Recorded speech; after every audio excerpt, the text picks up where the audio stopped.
You woke before dawn again, heart still running from the same dream. Dream science has been quietly noticing something. The dreams that return most are the same short handful, shared across strangers, centuries, and continents. And here is the part that turns it around.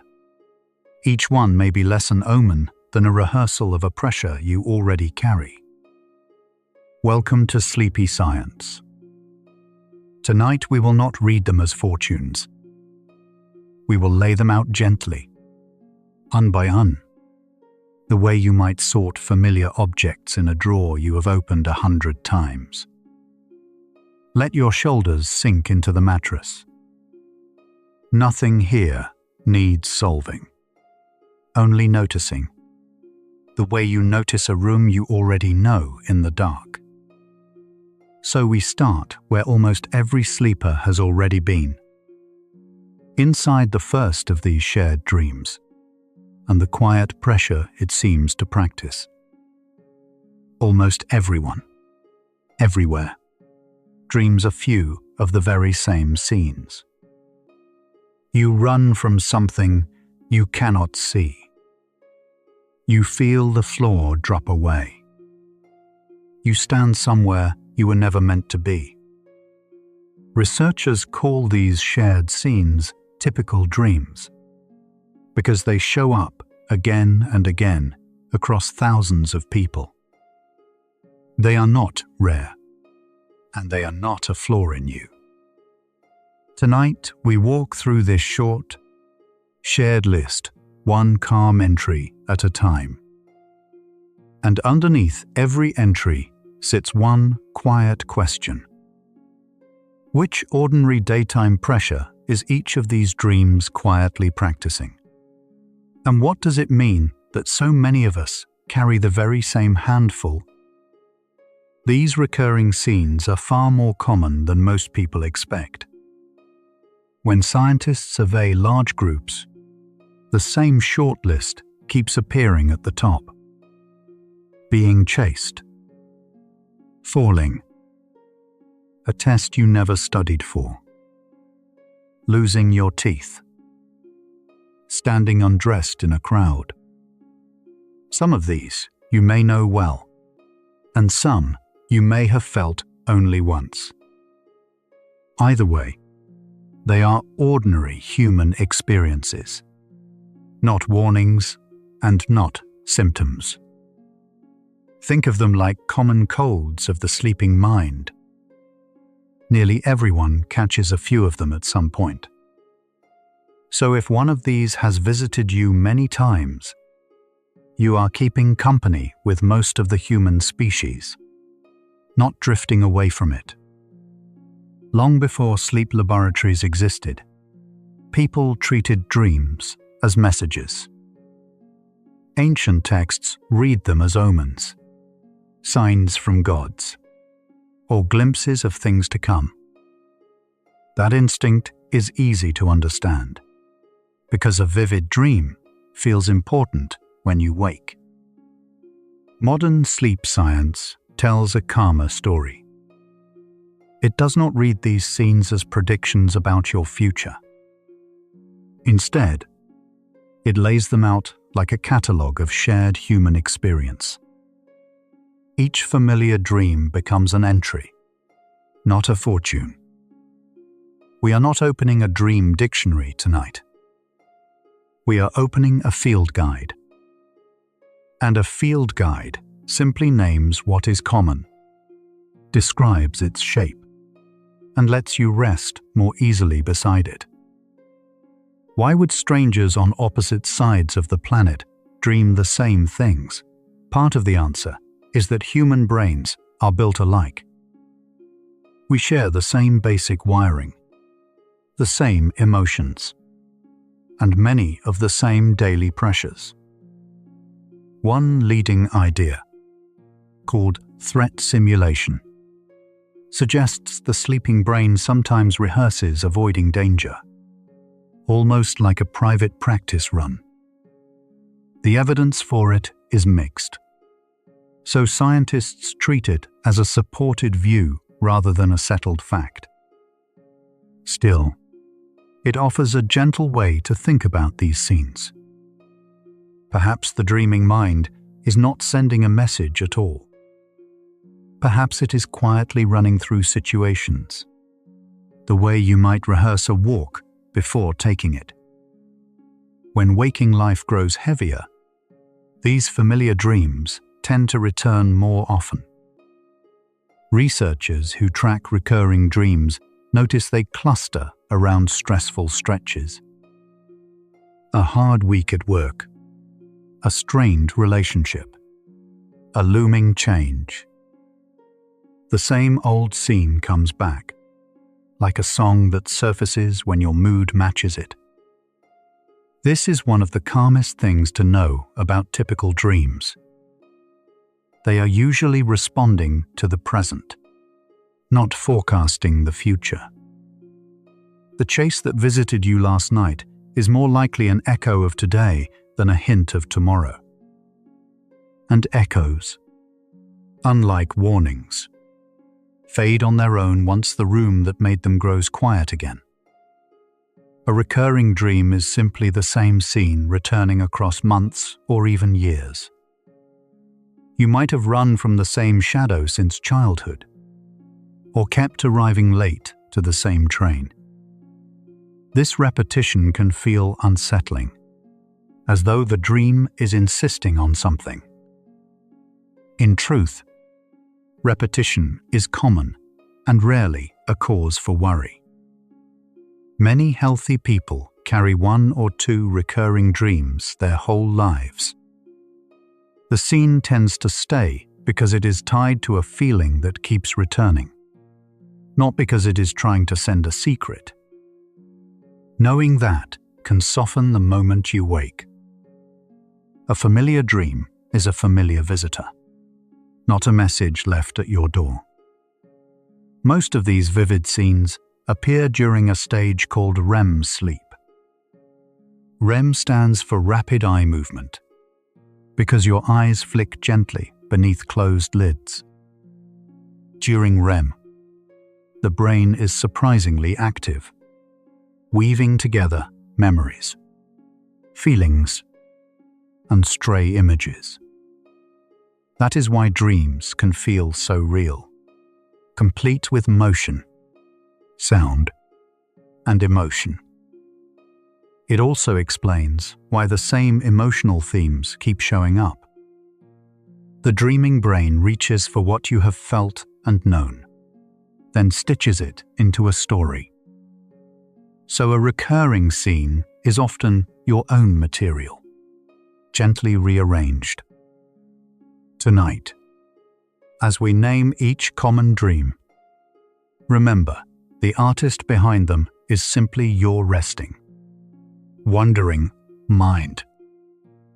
Across countries and across decades, the shortlist stays remarkably steady. Surveys taken years apart, in different languages, keep finding the same familiar scenes near the top. Being chased, falling, arriving unprepared. It is as though humanity keeps a shared inventory of dreams, quietly passed to each new sleeper. That steadiness is oddly comforting. Your strangest recurring dream is probably someone else's too, in a distant city you will never visit. So let this be a slow, guided tour of that shared inventory. We will take the 2 most common entries first, describe their shape, and notice the ordinary daytime feeling each one seems to rehearse while you sleep. Consider the most reported dream of all: being chased. In large surveys, roughly 4 out of 5 people, about 81%, recall a dream of running or hiding from something. The pursuer might be a stranger, an animal, a shadow, or a force you never clearly see. You run, yet your path feels slow and heavy. You hide, yet the presence keeps drawing near. It is one of the oldest, most widely shared scenes in the human catalogue. If this dream has chased you, know that it has chased nearly everyone. Tonight it is only an entry in a field guide, described in daylight, stripped of its power to frighten. Here is where the picture quietly begins to turn. For centuries, a chase in a dream was read as a warning, a sign of danger waiting ahead. Yet the chase dream almost never predicts a real pursuer. What it seems to mirror is a pressure you are already feeling now. Something in waking life that feels close behind, that you would rather not turn and face. Seen this way, the dream is less a message about tomorrow and more a rehearsal of today. Our quiet question is starting to shift. Not what is this dream foretelling, but which present feeling is it practicing while the rest of you sleeps? The pursuer in a chase dream is often strangely vague. Ask people what was behind them, and many cannot say. A blur, a feeling, a sense of something. Sleep researchers find this vagueness telling. Waking worries often feel exactly the same way. Close and pressing, yet hard to name. A deadline, an unspoken tension, a task you keep avoiding. When the daytime pressure has no clear face, the dream tends to give it none either. This is often described as a mirror, not a rule.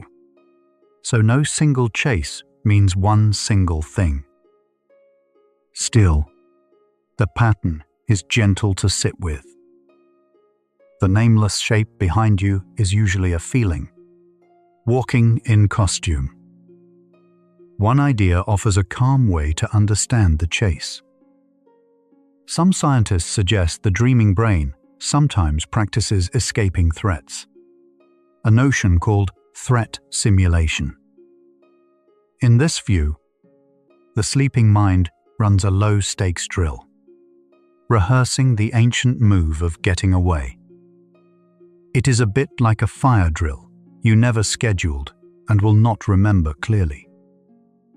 The evidence here is genuinely mixed, so it stays a supported possibility rather than a proven cause. We will not dig deeper into the machinery of fear tonight, because that belongs to another evening. For now, it is enough to hold the scene lightly, as one entry among many, softly explained and set back down. Being chased often lines up with a very ordinary daytime feeling. The sense of being pursued by something you owe, a looming task, a conversation you keep postponing, a responsibility that follows you from room to room. People frequently describe their chase dreams rising during exactly these stretches. This is an observation, not a verdict. So it is fairer to say often linked than always means. Your dream is not filing a report on your life. Yet many find it steadying to notice the overlap. When the thing behind you in the dream loosens its grip, it is often because the thing behind you by day has quietly begun to ease as well. There is a strange physical detail inside many chase dreams. Your legs feel heavy. You're running slow, as though you move through deep water. This ties to a real feature of REM sleep called muscle atonia. During REM, the body gently switches off most muscle movement, a natural pause that keeps you from acting out your dreams. Your mind, meanwhile, is still telling a story of running. So it blends the two, and the result feels like sprinting in slow motion. It is not weakness and not a warning. It is simply your dreaming brain narrating over a body that is, wisely and safely, holding almost perfectly still. Waking from a chase can leave the heart pounding and the breath quick. For a moment, the body behaves as though the danger were real. This is normal, and it passes. During vivid dreams, the systems that manage alertness can stir, nudging heart rate and breathing upward. When you wake, it takes a little while for them to settle back to their resting calm. Knowing this can shorten the worry. You are not in danger, and nothing is wrong with you. You are simply a warm, living creature whose alarm dimmed slowly, like a light on a gentle dial, easing itself back down toward the quiet of the room. In culture after culture, the chase appears in nearly the same form. Old stories, distant languages, faraway sleepers, all describe running from something in the night. That shared shape is part of why it sits first in our field guide. It is common, it is ancient, and it is deeply human. Now we can set this entry gently down. We have named it, described its form, and noticed the daytime pressure it seems to rehearse. No fortune, no omen, only a familiar scene explained in daylight. From here we turn to the next entry in the shared inventory, one that arrives with a very different feeling in the body. A sudden and weightless drop. The second entry is falling. It is among the most common dreams of all, reported by roughly 3 out of every 4 people, about 74%. The scene takes many forms. A floor that suddenly gives way. A step off an unseen edge. A slow, weightless drop through open air. Sometimes it wakes you at once, and sometimes it drifts by like a passing sensation. Like the chase, falling is an old and widely shared human experience. If your stomach has ever lurched in a dream of dropping, you have touched one of the most universal scenes the sleeping mind creates. Tonight we describe it calmly, as another gentle line in the catalogue. There is a gentler cousin of the falling dream that many people know. It is called the hypnic jerk, that sudden twitch just as you drift off to sleep. Sometimes it arrives with a brief feeling of falling or a sense of missing a step. It can be small or startling, yet it is completely harmless and very common. Scientists think it happens as your muscles begin to relax at sleep's edge. The brain, still half watching, can briefly misread that release as a slip. So it sends a quick catch, a little jolt of motion. It is not a warning. It is simply the body and mind trading places as sleep quietly takes over. It helps to separate 2 close experiences that both involve falling. The hypnic jerk happens right at sleep onset, in those first drifting moments. The falling dream can arrive later, woven into a fuller story during lighter or deeper sleep. Both connect to a quiet sense the body always keeps. Your balance. This comes from the vestibular system, a set of tiny fluid-filled canals inside each inner ear. Those canals track motion and tell your brain which way is up. As you settle into sleep, their steady signals soften and change. The dreaming mind, listening loosely, sometimes turns that shift into a scene of dropping, a story built from the body's own quiet cues. As the muscles release and the signals of balance grow faint, the brain does what it does best. It reaches for a story that fits the feeling. When the body's sense of steadiness dips, a natural narrative is a drop, a slip, a fall. This is one calm way scientists explain the falling dream. It reads bodily change as scenery, not as a message from beyond. There is nothing to decode and nothing to fear. Your sleeping brain is simply a tireless storyteller, translating faint physical cues into images. The flaw did not truly vanish. Your inner sense of up and down loosened for a moment, and the mind sketched a picture to match. For many people, falling dreams line up with a waking feeling of losing control or support. A season when the ground of life feels less certain. A change you did not choose, or footing you are still finding. People often report these dreams during such times, which is why the two are often linked in the research. Even so, this is a gentle association, not a fixed code. A falling dream does not mean any one thing about your life. Yet noticing the overlap can be quietly reassuring. The dream is not warning you that you will fall. It may simply be echoing a place where you are still learning to stand. That jolt awake from a fall can feel dramatic, yet it is remarkably ordinary.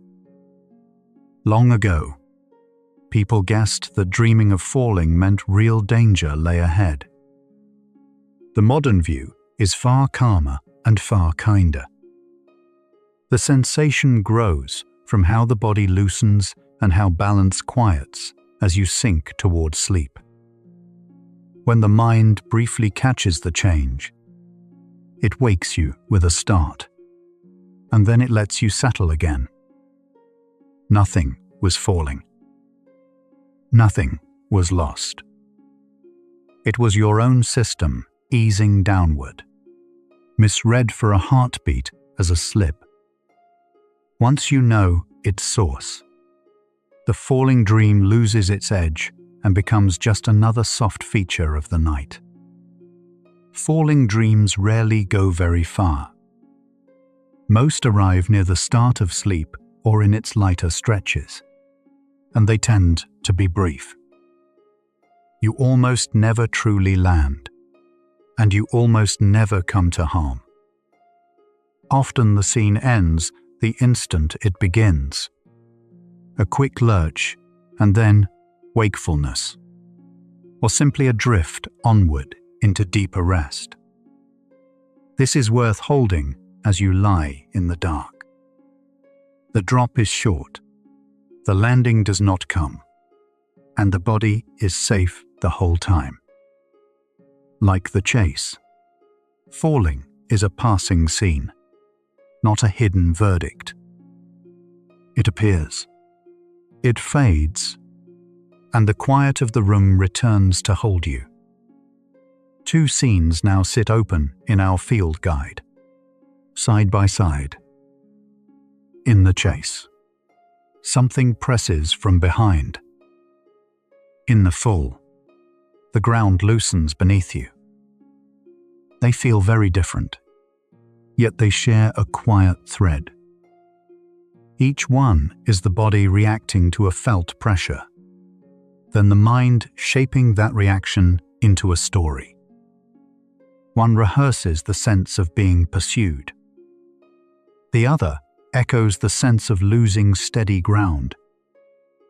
Neither predicts your future, and neither carries a secret you must solve. Together they hint at something larger about this whole shared list. As we prepare to turn the page, a pattern is beginning to show itself, softly, at the edges of the catalogue. Step back, and the shape of tonight becomes clearer. Two of the most common dreams both turn out to be rehearsals of ordinary daytime pressure, not glimpses of what is to come. Pursuit in one, lost footing in the other. The short, shared list is starting to look less like a book of omens and more like a small library of stress, kept in common by nearly everyone who sleeps. Yet the pattern has not been tested yet. The next entries will press on it, and one of them will overturn a belief people have trusted for generations. Which everyday feeling each dream rehearses is the thread we now follow, gently, into the next stretch of the night. You have been here a while now, and your breathing has likely slowed without your noticing. A soft subscribe helps another restless, wandering mind find this quiet field guide too. Now let us take one slow breath together, one sleepy soul at a time. Right now, deep inside each ear, those tiny fluid-filled canals are growing quiet. The same balance sense that painted the falling dream is settling, letting go of up and down. You do not have to steady it. It steadies on its own. The question we opened is still warm, unanswered. Which ordinary pressure does each of these scenes rehearse? You are lying inside that very question. Your body already loosening its grip on the ground. The next entries move closer to the answer. Let your weight sink a little further, and we drift on.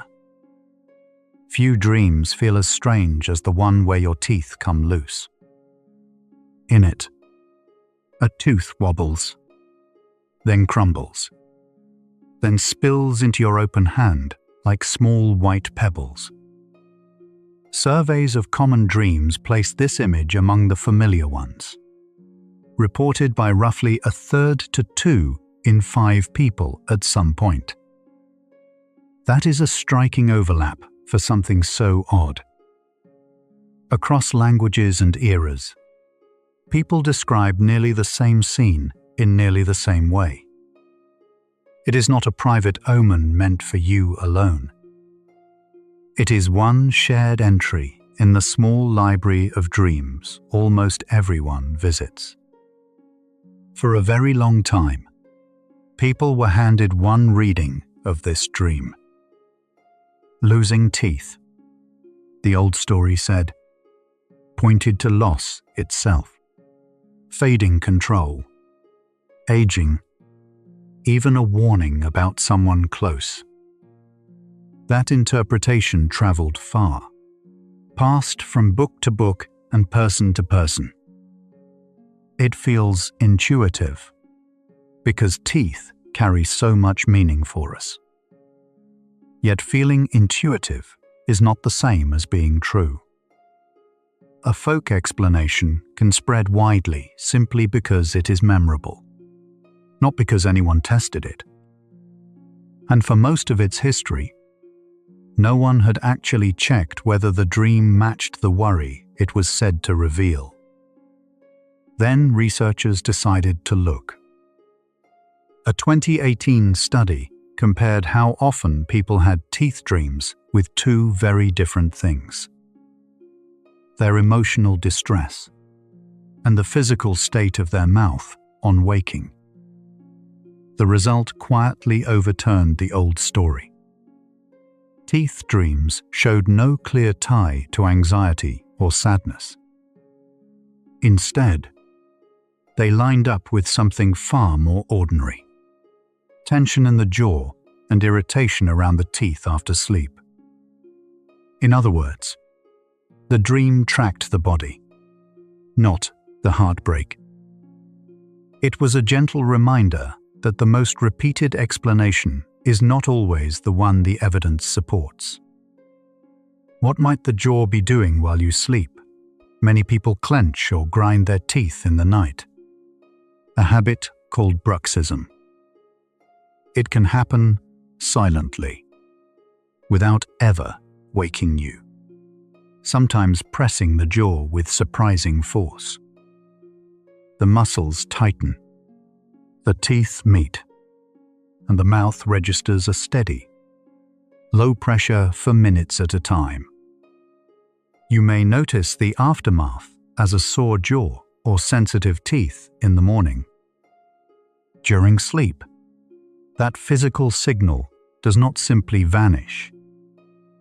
It becomes raw material, a real sensation drifting upward, waiting for the dreaming mind to find a picture for it. The sleeping brain is a quiet borrower. It often weaves real bodily sensations into the story of a dream, a process researchers call incorporation. A cool room can become snow. A full bladder can become a long search for a bathroom. And a clenched, aching jaw can become teeth that loosen and fall. The brain is not sending a coded message. It is doing something simpler and stranger, building an image around a feeling that is genuinely there. Seen this way, the crumbling tooth is less a symbol to decode and more a translation of what your own mouth is doing tonight. Notice what has quietly shifted. We began by asking which waking worry each classic dream rehearses, as if every image pointed back to an emotion. The teeth dream bends that assumption. Here is a member of the shared library that seems to map onto the body rather than the mood. A signal from muscle and bone, not from grief. That does not empty the other dreams of meaning. It widens the question. Some of these nightly scenes may translate feelings, and others may translate sensations, which is exactly what the dreams ahead begin to sort out. Why does this particular image land so hard? Teeth sit at the center of how we live in the world. We eat with them, speak with them, and show them every time we smile. Losing them, even in a dream, touches something we rarely think about while awake. So when the jaw's tension supplies the raw feeling, the mind reaches for one of its most loaded pictures to express it. That may be why the scene feels so vivid and returns so often, in so many places.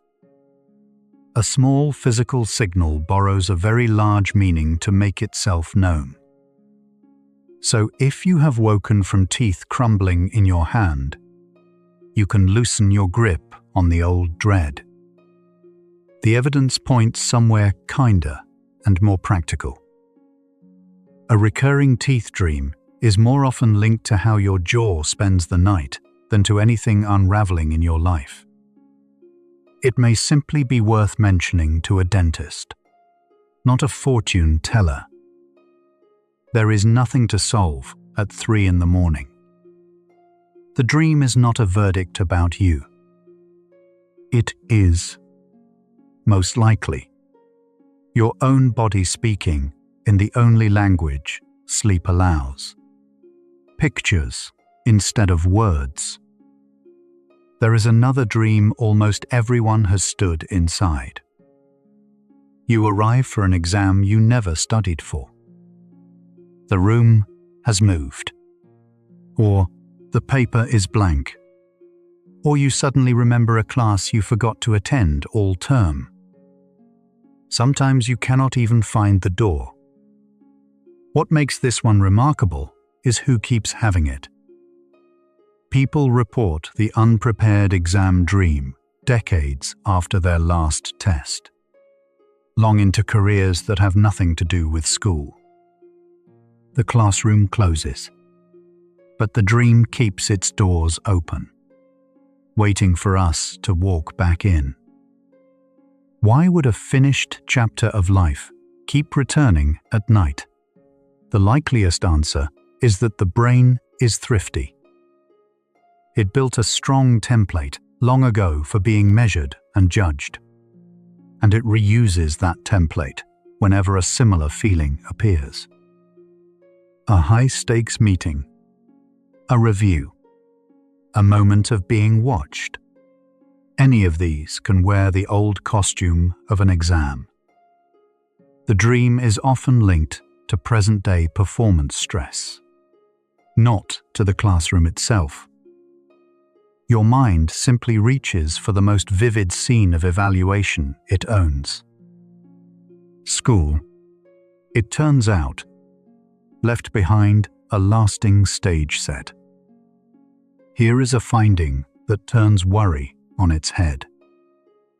Researchers once followed students preparing for a demanding entrance exam and asked about their dreams.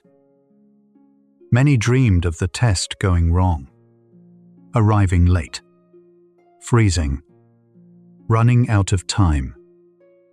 Yet the students who dreamed about the exam beforehand, even in these anxious versions, tended to perform better on the real day.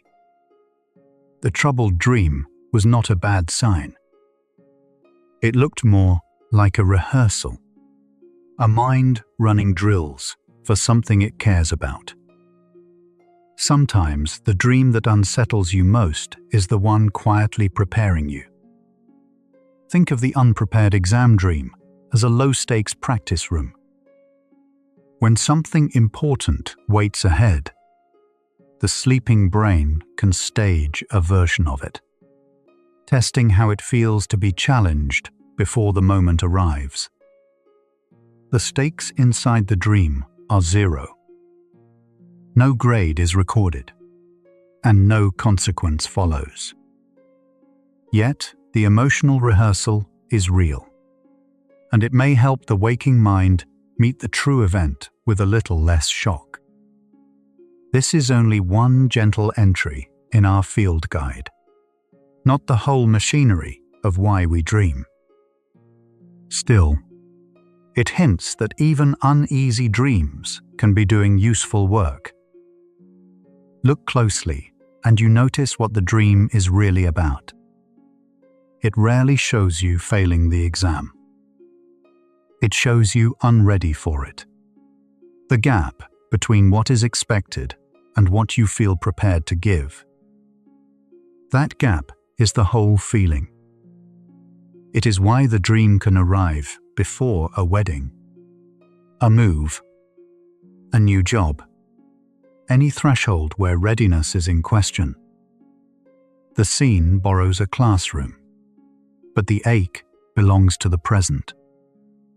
Something ahead matters to you, and part of you is quietly measuring whether you are ready to meet it. Certain people seem to visit this dream more often than others. It is frequently reported by those who hold themselves to high standards. The conscientious, the careful, the ones who prepare thoroughly and still wonder if it is enough. That pattern is a tendency, not a rule, and it is nothing to judge yourself for. If anything, it is a quiet sign of how much you care about doing things well. The same attentiveness that fills your waking hours can follow you into sleep and dress itself as a test you did not study for. So the next time you wake from a forgotten exam, you can meet it more gently. The dream is not predicting failure, and it is not a debt from your school years come due. It tends to track something you value in the present, a threshold you care about crossing well. In that light, it is closer to evidence of investment than a warning. You can let the imagined classroom dim. The test was never real, and the readiness you are quietly rehearsing is already yours. There is nothing here that needs answering before morning. The mind has grown quieter as we've gone. By now, you've stood inside two of these familiar dreams. The crumbling tooth, the exam you never studied for, and neither one turned out to be a warning about you. Maybe that softens the old 3 a.m. question a little. There may be nothing wrong. There may only be a body and a mind, translating the day into pictures. Take one slow breath and let it out without hurrying. We're wandering through the shared library of dreams together, in no rush at all. Let's keep going, slowly. There is a dream where you look down and realize you are wearing far less than you should be. Maybe nothing at all. You might be standing in a hallway, a classroom, or the middle of a busy street. This one shows up on nearly every list of common dreams, across very different countries and cultures. In the dream, the feeling is rarely pain or real danger. It is the quiet dread of being seen before you are ready. Your sleeping mind builds an ordinary place, then removes the one layer you count on most. Tonight, though, it is only a story your brain is telling in the dark. Here is a small, strange detail people often notice about this dream. The crowd around you barely reacts. You feel completely exposed, yet the other faces stay calm, busy, or simply turned away. Sometimes no one looks at all. Researchers who collect these common dreams hear this same version again and again. The panic lives inside you, not out there in the room. One way to understand it is that the dream is less about other people and more about the feeling of being watched. The threat is imagined, waiting, and never quite arrives. Your body rehearses the worry while nothing real ever happens. Why undressed? Of all things we honestly cannot say for certain, and anyone who promises a single meaning is guessing. Still, many who study dreams offer one gentle reading. Being unclothed in front of others is often linked with feeling exposed somewhere in waking life. A moment when you fear being judged, seen as unprepared, or somehow found out. Notice the careful word there. Linked, not caused. This is an interpretation, not a fact about you. Your mind may simply reach for the plainest image of being vulnerable that it owns, bar a skin, and set it down inside a crowded, familiar place. This dream has softer cousins. 2. Instead of bare skin, you might be in pajamas at the office, or wearing something completely wrong for the room. Same feeling, turned down in volume. The setting is almost always familiar. your school, your workplace, a place where others already hold expectations of you. That small detail is telling. The dream tends to choose stages where being judged would actually matter. It rarely drops you into an empty field with no one near. One way to read the pattern is simple. The mind picks the exact spot where looking unprepared would sting most, then gently presses there. If this dream ever visits you, please know you are in very ordinary company.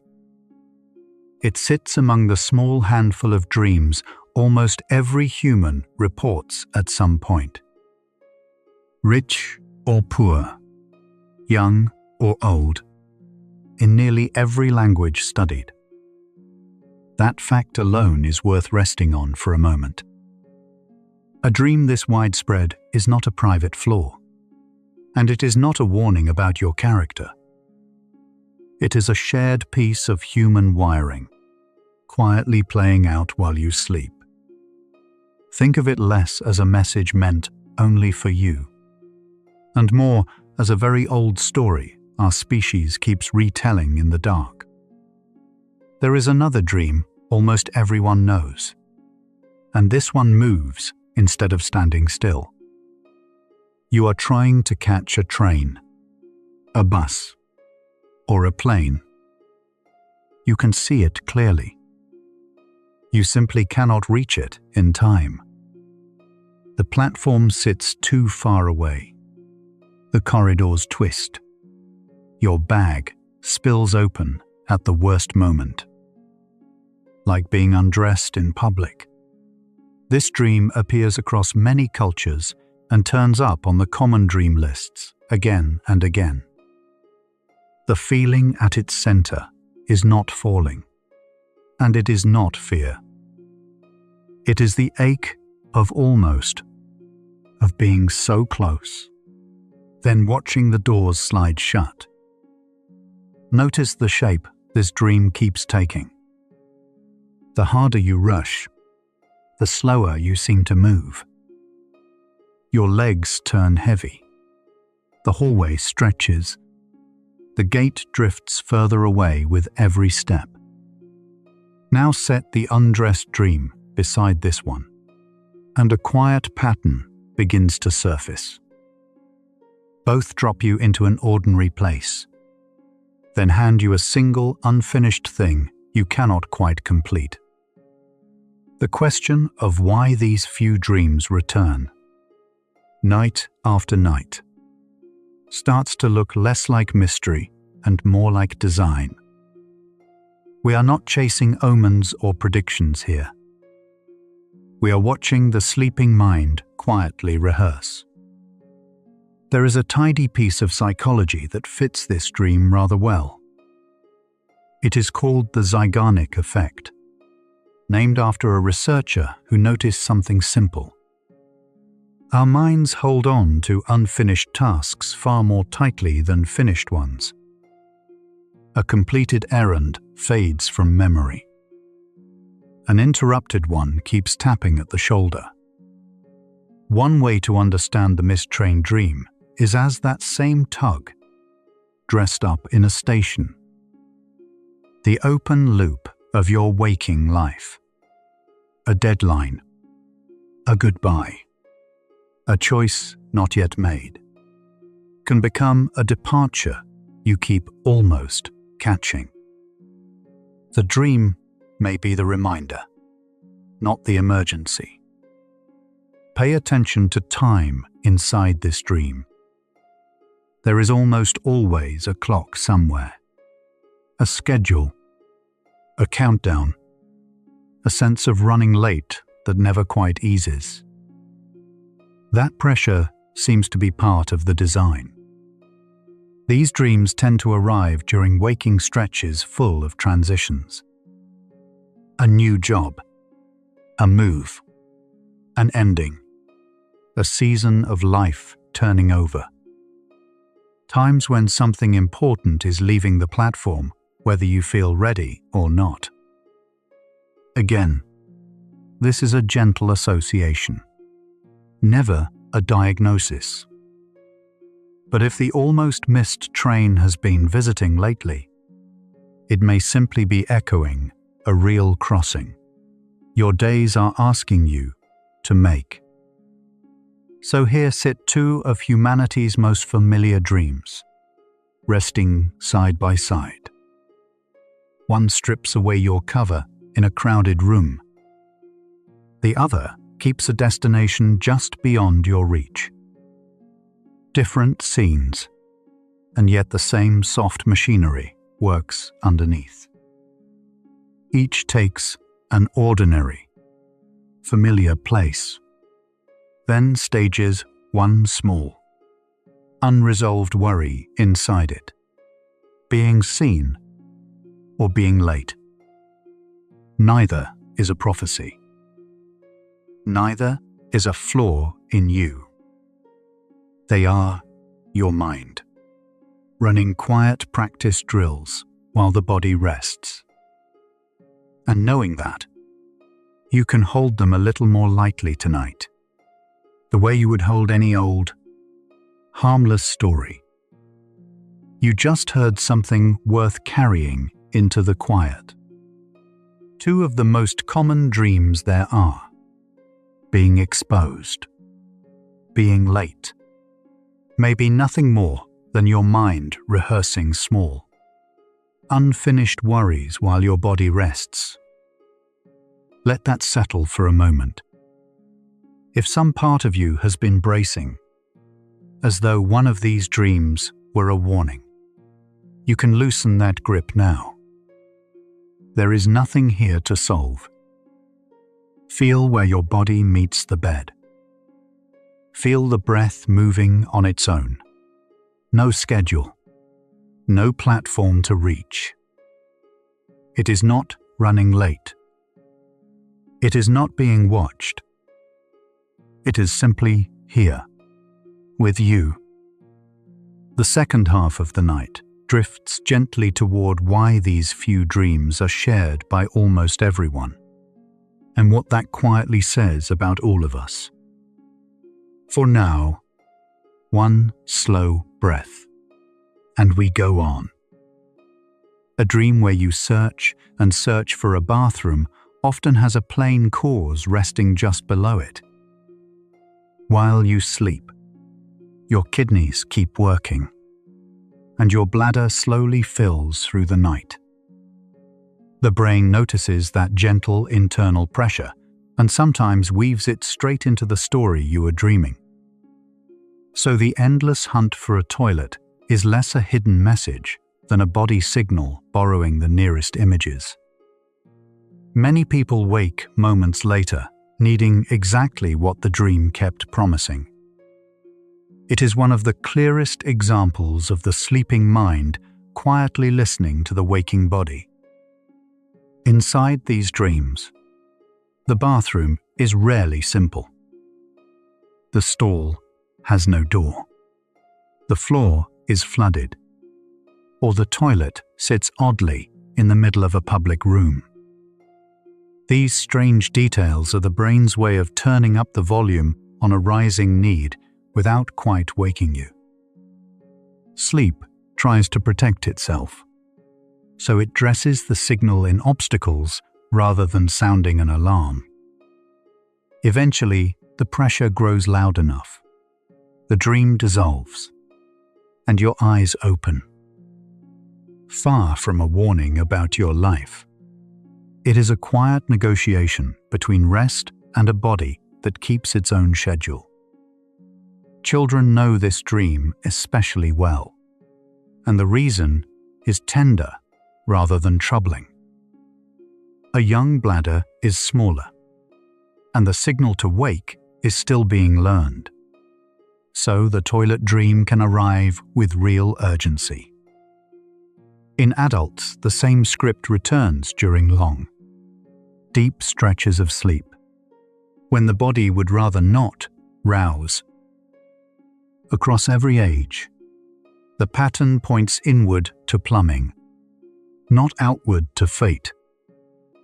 Understanding that can soften the small embarrassment some people carry from it. The dream is simply biology, speaking in pictures. The way hunger can flavor a dream with the memory of food. Scientists have a calm name for what is happening here: dream incorporation. It describes how signals from the world or the body slip into a dream already in progress. A cool room can add snow to the scene. A distant alarm can become a ringing phone. And a full bladder can summon an endless search for relief. The sleeping brain is a skilled improviser, folding whatever it senses into the ongoing story. None of it is prophecy. It is your mind staying loosely in touch with reality, even as most of you drifts far away from the room around you. Beyond the search for a bathroom lies a whole shelf of dreams almost everyone visits. One of the most beloved is flying, the sudden discovery that you can lift from the ground and glide. It often arrives with a feeling of lightness or quiet delight. And some people even learn to steer once they notice they are dreaming. Researchers place flying among the classic typical dreams reported around the world. What it feels like is easier to describe than what it means. So it is fairer to say flying is often linked with a sense of freedom than to claim it stands for any one thing. There may be a simple bodily thread inside flying dreams as well.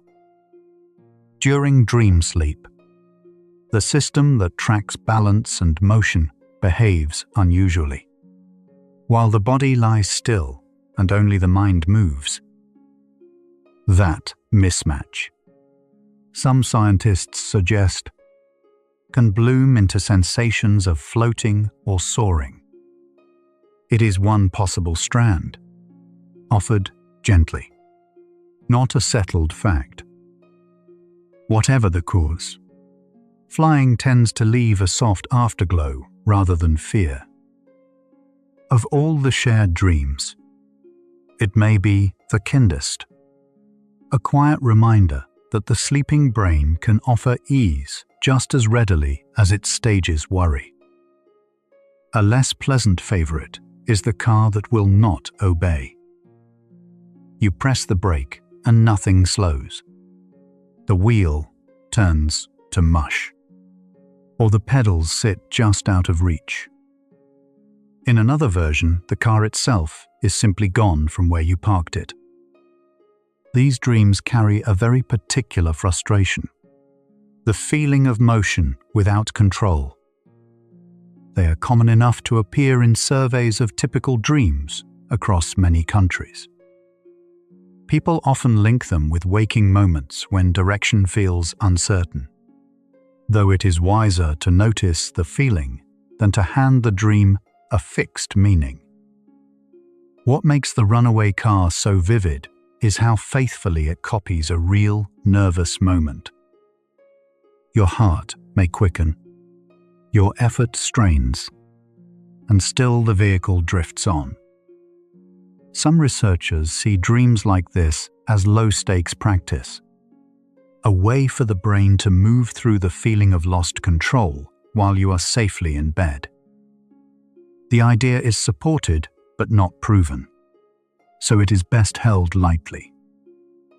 Either way, the dream usually fades without harm, leaving only the odd morning memory of grabbing for brakes that were never really there beneath your foot. Then there is the house that quietly grows while you are not looking. You wander a home you know well and open a door onto rooms you have never seen. Sometimes whole hidden wings. The place feels familiar and strange at once, stitched together from memory and invention. This discovery dream shows up often and rarely frightens. More commonly, it stirs a soft curiosity. People sometimes link the new rooms with parts of life not yet explored. But that is interpretation, not fact. At its plainest, it is the brain recombining the map of a place it has stored 1,000 times. These shifting houses reveal something quiet about memory itself. Your brain does not keep a place as a single photograph. It stores pieces and rebuilds the whole each time you recall it. In dreams, without the waking world to check against, those pieces reassemble loosely, adding a staircase here or a corridor there. The result is a home that is yours and not yours in the same breath. There is nothing broken in this. It is the same creative stitching that lets you picture a friend's face or imagine a room you have only heard described, running freely while you sleep. A newer entry has joined the old list. The phone that refuses to work. You try to dial, and the numbers shift. The screen melts. Or your fingers miss every key while something urgent waits. It belongs to a family researchers call frustration dreams, where a simple task turns stubbornly impossible. Because phones are recent, this shows how the shared dream shelf still updates with the times. People often link it with feeling unable to reach someone in waking life, though the honest note is that the feeling itself matters far more than any single reading you might place on it. There is a bodily reason tasks fall apart so easily in dreams. The parts of the brain that guide fine, precise action are quieted during dream sleep, while the storytelling parts stay wide awake. So the plot asks your fingers to dial or your legs to run, and the machinery to do it smoothly is turned low. The effort feels real, yet the result keeps slipping away. This is why so many classic dreams share that sticky, underwater quality. It is not a flaw in you. It is simply which lights are on and which are dimmed while you rest. Many adults return, night after night, to a school or a job they left long ago. You are back in a familiar hallway, somehow enrolled again, or clocking in at a desk you thought you had closed the door on. These dreams tend to gather around old obligations and the feeling of being pulled back into them. Dream scientists describe a broad pattern where sleep revisits our lingering concerns, blending today's worries with yesterday's settings. It is less a summons than a rehearsal space, where the mind tries familiar rooms while sorting through whatever still quietly weighs on you. This tendency has a gentle name in research: the continuity hypothesis. It holds that dreams often continue the themes of waking life rather than breaking away from them. What occupies you by day, quietly or loudly, tends to color the night. That is why an old classroom can stand in for any present pressure to perform or belong. The setting is borrowed. The feeling is current. Seeing it this way can take the sting out of the dream, since the hallway is not really calling you back so much as offering a stage your mind already knows by heart. Step back from the single dreams, and a shape appears across them. The toilet, the car, the growing house, the failing phone, the old classroom. Each borrows a familiar frustration and lets the sleeping mind move through it. The question we started with quietly turns here. It is no longer only what each dream means, But why so few scripts serve so many people? The pattern hints that these are not private riddles at all. They may be shared rehearsals, drawn from wiring we hold in common. And that is the thread the last stretch of tonight will follow toward rest. The idea of a shared shelf is more than a feeling. It has been measured. Large surveys of what researchers call typical dreams have asked thousands of people on several continents what they dream about. The same short list keeps returning: being chased, falling, losing teeth, being unprepared, and the frustrations we have walked through tonight. Different languages and traditions, yet strikingly similar dreams. That overlap is hard to explain by culture alone. It points instead towards something older and common in the human brain. A small set of stories our minds seem quietly built to tell. One explanation offered for this common core is called threat simulation. The idea is that dreaming may be a safe rehearsal for danger, letting the brain practice fear and escape without any real risk.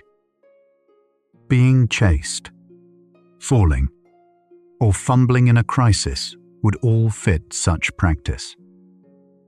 The evidence here is mixed rather than settled, so it is best described as a supported view and not a proven law. Still, it offers a calming frame. If some dreams are rehearsals, then their unease is not a verdict on you, only the mind running an old and careful drill. Not every shared dream fits neatly under threat, and honesty asks us to say so. Flying brings ease, not danger, and the endless bathroom search is closer to plumbing than to peril. So no single theory covers the whole shelf. Some dreams may rehearse threat. Others simply continue daily concerns, and a few borrow a passing signal from the body. The shared list is probably woven from several threads at once. Holding that mix loosely is more honest and more restful than forcing every dream to mean the same tidy thing before you sleep. There is also a reason these particular dreams are the ones we remember and name. Dreams carrying strong feeling are far more likely to survive the trip to morning. A calm dream of tidying a drawer slips away, while a frantic search or a failing break lingers. So the shared list may be, in part, a list of the most memorable dreams rather than the only common ones. The stories that stir us are the ones we carry to breakfast and mention to friends. Their fame is partly emotion doing what emotion always does, pressing certain nights deeper into memory. Knowing all this slowly changes how the shelf feels to hold. These are not omens sorted out for you by some hidden hand. They are common human dreams, shaped by shared wiring, a working body, and the concerns you carried into the dark. That understanding does not empty them of interest. It makes them easier to set down. A recurring dream can be met with curiosity instead of worry, the way you might greet a familiar guest. The list is wide, but it is also, in the end, deeply ordinary. And ordinary is a gentle place to rest. Think of the whole collection as a small shared library rather than a book of fortunes. Each motif is one entry. How the dream tends to look, and the waking pressure it appears to echo. The toilet leans on the body, the car on control, the phone on reaching others, the old school on lingering duty. None of them tells the future. Together they map a common inner landscape, the same handful of scenes visited by strangers who will never meet. It is oddly comforting to know that your strangest dreams are, quietly, everyone's dreams too. Why the mind leans on so few scripts may come down to how brains are built. We share the same basic architecture, the same fears of falling and failing, the same need to move and to connect. Faced with the loose, image-rich state of dreaming, similar brains tend to produce similar stories. It is less that culture teaches these dreams, and more that being human supplies the raw materials. The shared shelf, then, is a kind of family resemblance among minds, a quiet sign of how alike we are beneath our very different days. By now, the earlier worry has quietly loosened its grip. The dream that woke you was never a message aimed at your future. It was one entry from a library everyone carries. A stress rehearsal dressed in familiar rooms. Seen whole, the greatest hits of dreaming lose their menace and gain a strange warmth. They are proof that your sleeping mind works much like every other, running old and useful drills. The frightening private riddle turns out to be a shared human habit, and shared things are far easier to lay down at night. It helps to remember how often the tidy meanings turn out wrong. The dream of losing teeth, long read as a sign of loss, tracks more closely with jaw tension and grinding than with any emotional omen. Science quietly flipped the old folk belief. That single correction is a good lantern for the whole shelf. When a dream seems to demand a hidden reading, the plainer explanation, a body signal or a daily concern, is usually the truer one. The list invites understanding, not fortune-telling, and understanding is the softer, safer path towards sleep. Here is what the night has slowly shown, entry by entry. The dreams that return for almost everyone are neither random noise nor mystical warnings. They are a small, shared library of stress rehearsals, the same short list appearing across cultures and centuries. Each motif borrows a familiar scene and lets the sleeping brain move once more through a pressure you already carry.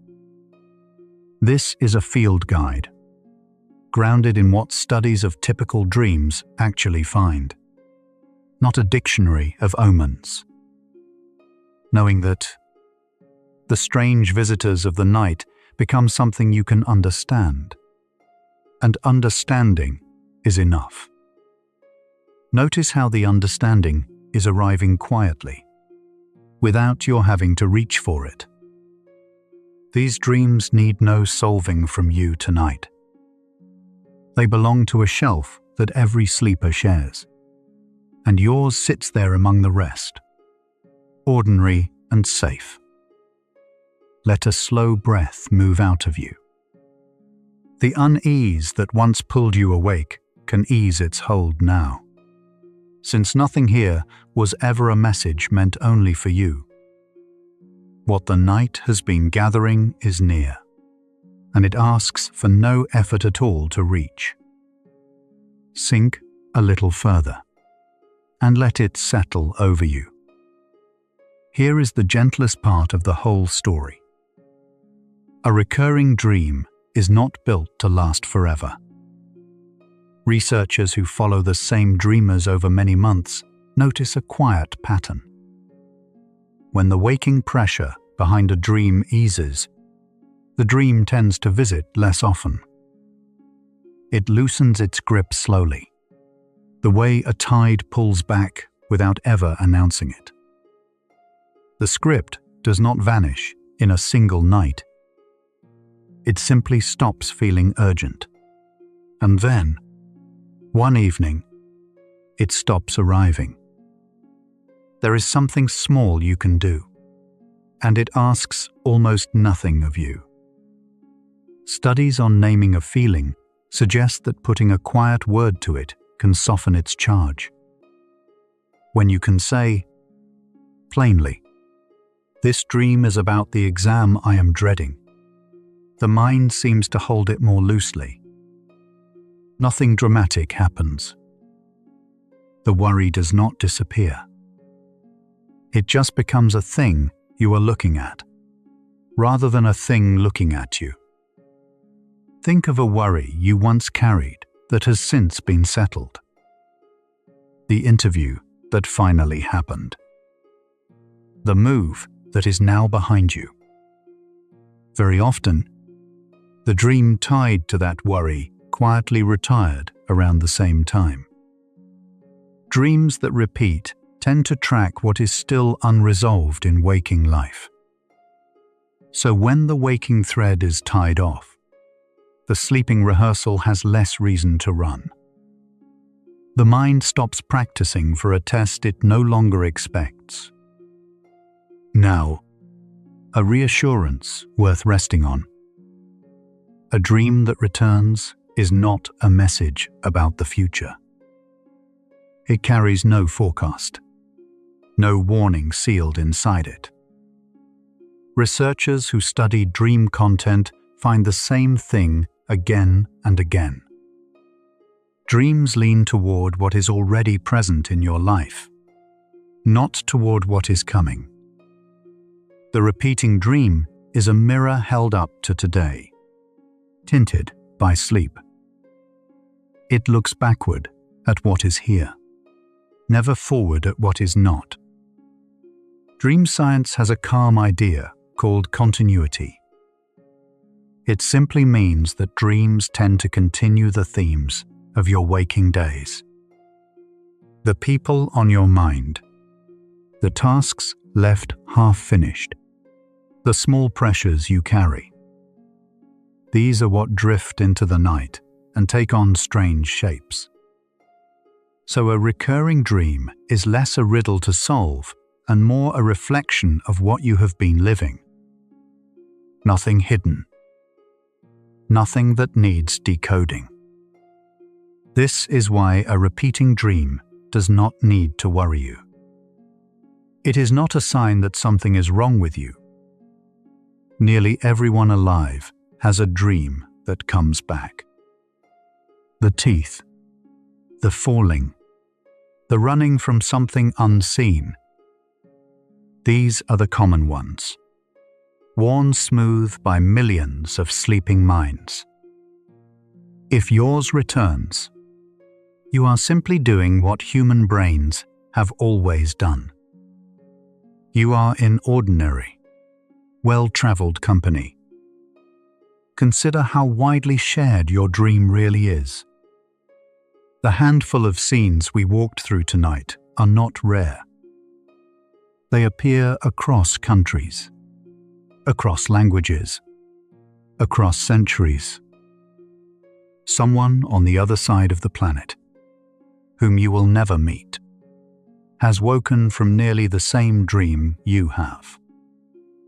Your unsettling night is one thread in a very old, very common cloth. There is a strange comfort in that. You were never dreaming alone. Remember what these dreams actually are. They are quiet rehearsals, the mind moving through a difficult scene while the body rests. A rehearsal cannot harm you. It leaves no mark on the morning except a feeling that fades with the light. Whatever chased you in the dark did not follow you here. The falling stopped the moment you noticed the bed beneath you. The rehearsal is over. You are simply lying still, safe and whole. You do not have to solve tonight's dream. There is no puzzle waiting for the right answer before you are allowed to rest. A dream can simply be a dream, met with a soft shrug and a slow breath. If a meaning drifts up on its own, you can notice it and let it pass. And if none arrives, that is perfectly fine too. Not every night needs to be understood to be forgiven. Notice how these scenes lose their edge in daylight. In the dark, they feel enormous, but by morning, they shrink to something almost gentle.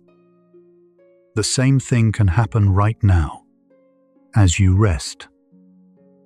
You can hold the memory of the dream lightly, the way you would hold a fallen leaf.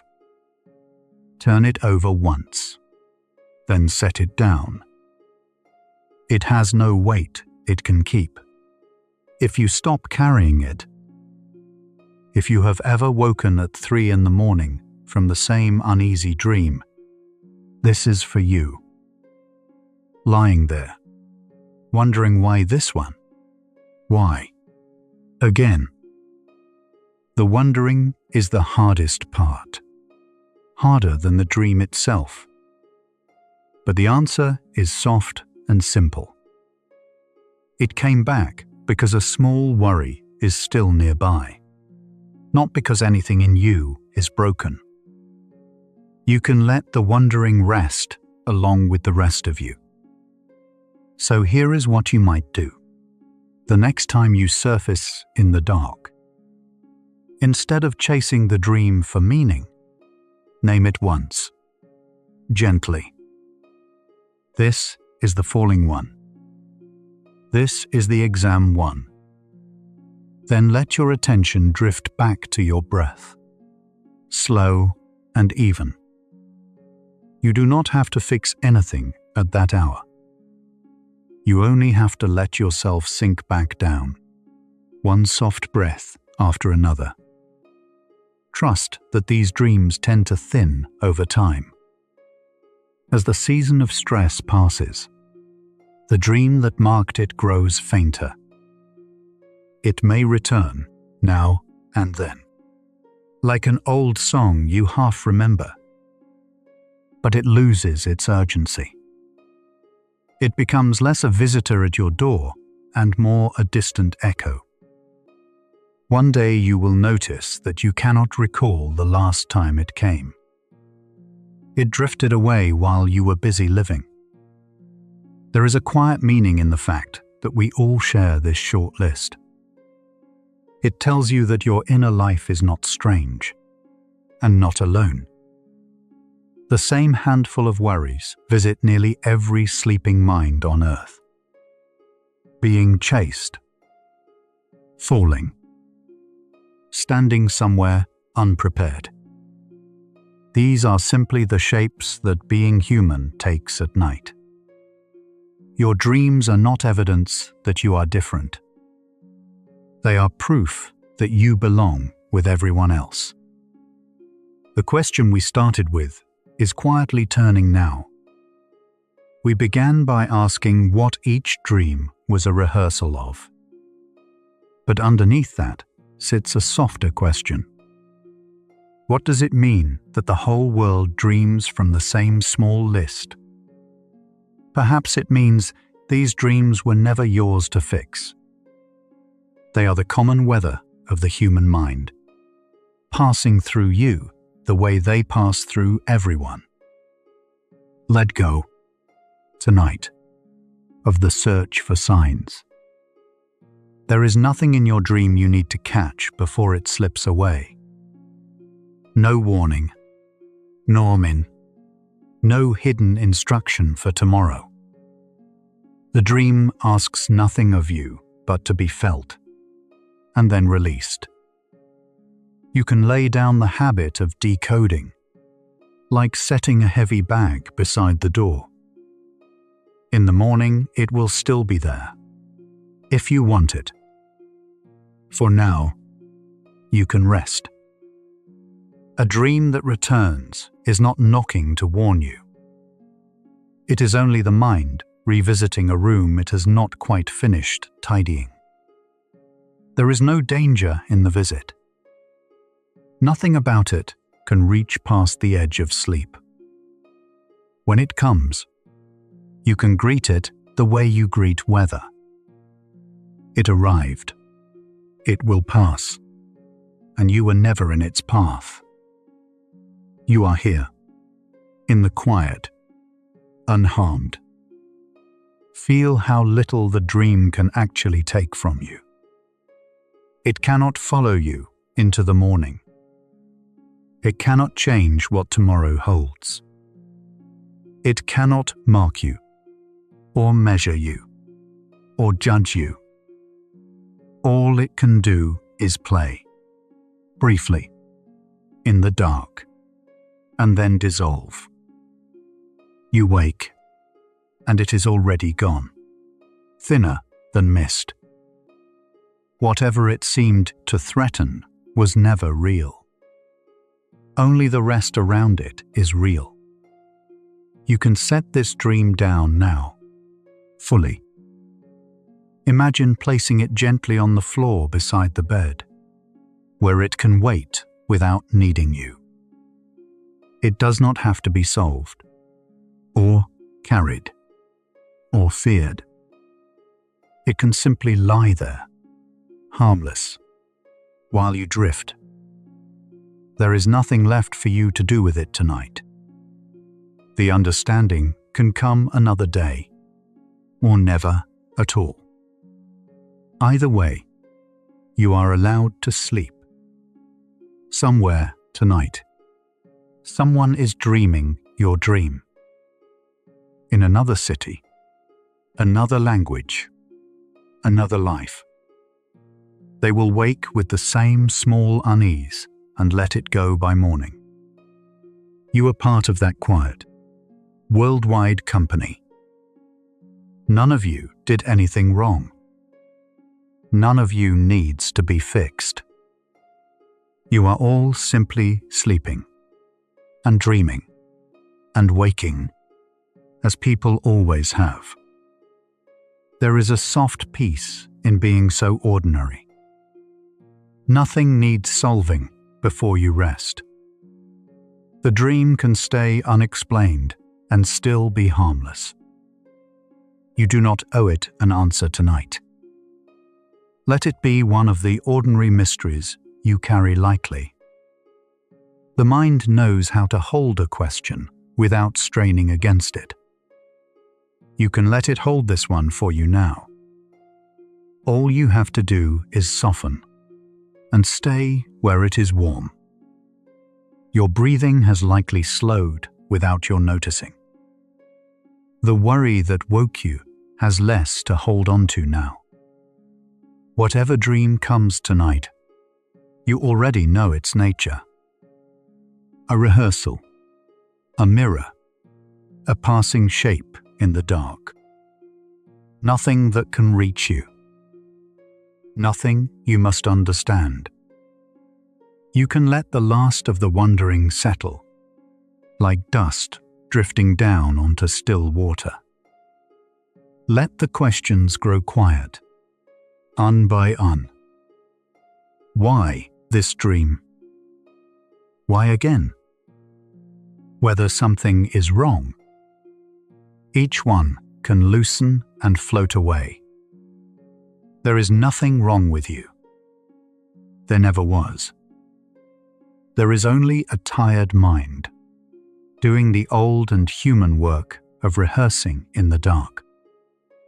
Let each of these questions go, the way you let go of the day itself. And you, resting, letting it. You know now what your dreams are, and what they are not. Not omens. Not warnings. Not signs that you are broken. Only the shared, ordinary weather of a sleeping mind. That knowing can rest beneath you like a steady floor. You do not have to hold it tightly. There is nothing left to prove tonight. Let it hold you instead, as you sink, slowly, towards sleep. So when the same dream comes again, and it will, you can meet it softly.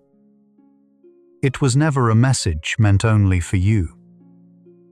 It is one of the oldest, most common dreams on earth, passing gently through you tonight. You are not alone in it, and nothing is wrong. You can set it down, here, in the dark, and let it drift. Your dreams have always known how to carry themselves. Tonight, you are simply allowed to sleep. 100 quiet facts ago, you woke wondering why the same dream keeps finding you. We walked the short list together. The running from something unseen. The ground giving way underfoot. The teeth that crumble in your mouth. We learned that the crumbling teeth often trace back to a clenched jaw, not a troubled mind. We followed each scene to the small waking pressure it seems to rehearse. What began as a private 3 a.m. worry turned out to be a map that nearly everyone carries. The dream was never a warning. It was only company. Your strangest dreams are not yours alone. They are a small, shared library the whole sleeping world keeps returning to, night after night. Tonight you can hold yours the way you would hold anyone else's, gently and without alarm. If walking through these common dreams brought a little quiet to a restless 3 a.m. mind, a gentle like, subscribe, or share helps another sleepless soul find this same soft place. One quiet tap, one sleepy soul at a time. Right now, somewhere in the dark, thousands of people are drifting into the same handful of dreams you have known. No one is directing it. The mind simply does this, rehearsing, mirroring, letting go, while the body rests. Let your whole self dissolve into that quiet, shared tide. You do not have to steer your dreams or decode them. They know their own way, as they always have. Let them carry you the way they carry everyone tonight. You can allow these thoughts to settle now, like a dream thinning into morning mist, asking nothing of you as it goes. Let your body grow heavy and still. If sleep comes, let it take you somewhere. No dream needs explaining. The Sleepy Science playlist has spent many quiet hours in this territory, the place where the strange things a mind does at night turn out to be ordinary and shared. The next hour follows another one of these questions, the part this one didn't have time to finish. That hour is waiting whenever you are ready. But if your eyes are closed, stay there. Rest well, quiet one. Nothing tonight is asking to be understood. Where curiosity ends and sleep begins. Good night.